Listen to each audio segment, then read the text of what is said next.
গরম যেমনি পড়তে শুরু করেছে তেমনি বাড়ছে ভোটের উত্তাপ। আর এই পরিস্থিতিতে টান পড়েছে কোচবিহারের বিভিন্ন ব্লাড ব্যাংকের রক্তে। বিরল রক্ত তো পাওয়া মুশকিলই ছিল, এবার সাধারণ রক্তেও টান পড়েছে। মূলত ভোটের কারণে বন্ধ রয়েছে বিভিন্ন ব্লাড ডোনেশন ক্যাম্পগুলি। সে কারণে এই রক্ত পেতে রীতিমতো হিমশিম খেতে হচ্ছে রোগীর আত্মীয় পরিজনদের। কোচবিহারের এক ব্যক্তি তার এক 3 বছরের শিশুকন্যার জন্য রক্তের জন্য হন্যে হয়ে ঘুরছিলেন এতদিন। এই ছোট্ট বাচ্চাটির পাশে দাঁড়াতে পারলাম, তার পরিবারের পাশে দাঁড়াতে পারলাম। আমি সকালেই যখন আস্থা ফাউন্ডেশনের পোস্টটা দেখি তখন বিভিন্ন কাজ ছিল সকালে। এই মুহূর্তে ভোট চলছে, ভোটের জন্য ভোটের আগে আগে বিভিন্ন রক্তদান শিবিরগুলো প্রায় বন্ধের দিকে, এবং প্রচন্ড গরম এবং ব্লাড ব্যাংকগুলোতে রক্ত শূন্য। এবং যে বিষয়টা দেখলাম যে এ পজিটিভ রক্ত, এই খুব সাধারণ রক্ত, এটাও কিন্তু সংকটে পড়ে গেছে এ পজিটিভ রক্ত।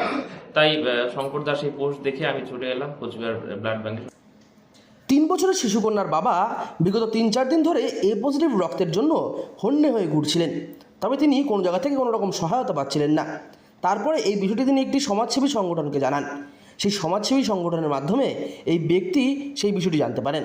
তারপর তিনি দীর্ঘ প্রায় 40 কিলোমিটার পথ অতিক্রম করে রক্ত দিতে পৌঁছে যান কোচবিহারের, এবং তারপরে হাসপাতালের ব্লাড ব্যাংকে গিয়ে রক্ত দিয়ে তিনি তুলে দেন সেই শিশুকন্যাটির বাবার কাছে।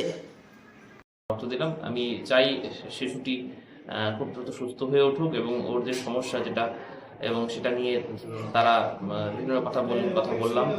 যতটা পারবো সেই পরিবারের পাশে থাকার চেষ্টা করবো, এবং এইভাবেই শুধু আমি নয়, সকলেই যেন পাশে এসে দাঁড়ায়, মুমূর্ষু রোগীকে রক্তদান করুন। এবং বিভিন্ন ক্লাবগুলোকে, রাজনৈতিক দলগুলোকে অবশ্যই বলবো, আপনাদের সময় মতো আপনারা বিভিন্ন জায়গাতে রক্তদান শিবির করুন, এবং এইভাবেই বিভিন্ন সংগঠন যদি এগিয়ে আসে তাহলে আমরা মানুষকে রক্তদান করে এবং পাশে থাকার একটা সুন্দর বার্তা দিতে পারি। তবে এই রক্ত পেয়ে কিন্তু রীতিমতো খুশি এই শিশুকন্যার পরিবারের মানুষেরা। তারা যে চাপের মুখে পড়েছিলেন বিগত 3-4 দিন ধরে, সেই চাপ থেকে তারা অনেকটাই মুক্ত হয়েছেন। এই শিশুকন্যাটি থ্যালাসেমিয়া রোগে আক্রান্ত। প্রতি মাসে অন্তত একবার তাকে রক্ত দিতে হয়, যে কারণে প্রতি মাসেই রক্তের দরকার পড়ে এই শিশুকন্যাটির।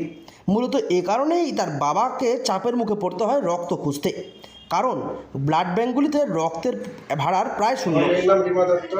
কি হয়েছে আপনার মেয়ের? মেয়ের থ্যালাসেমিয়া, বেটা থ্যালাসেমিয়া। ওর প্রত্যেক 3 সপ্তাহ পর পর প্রায় রক্ত লাগে।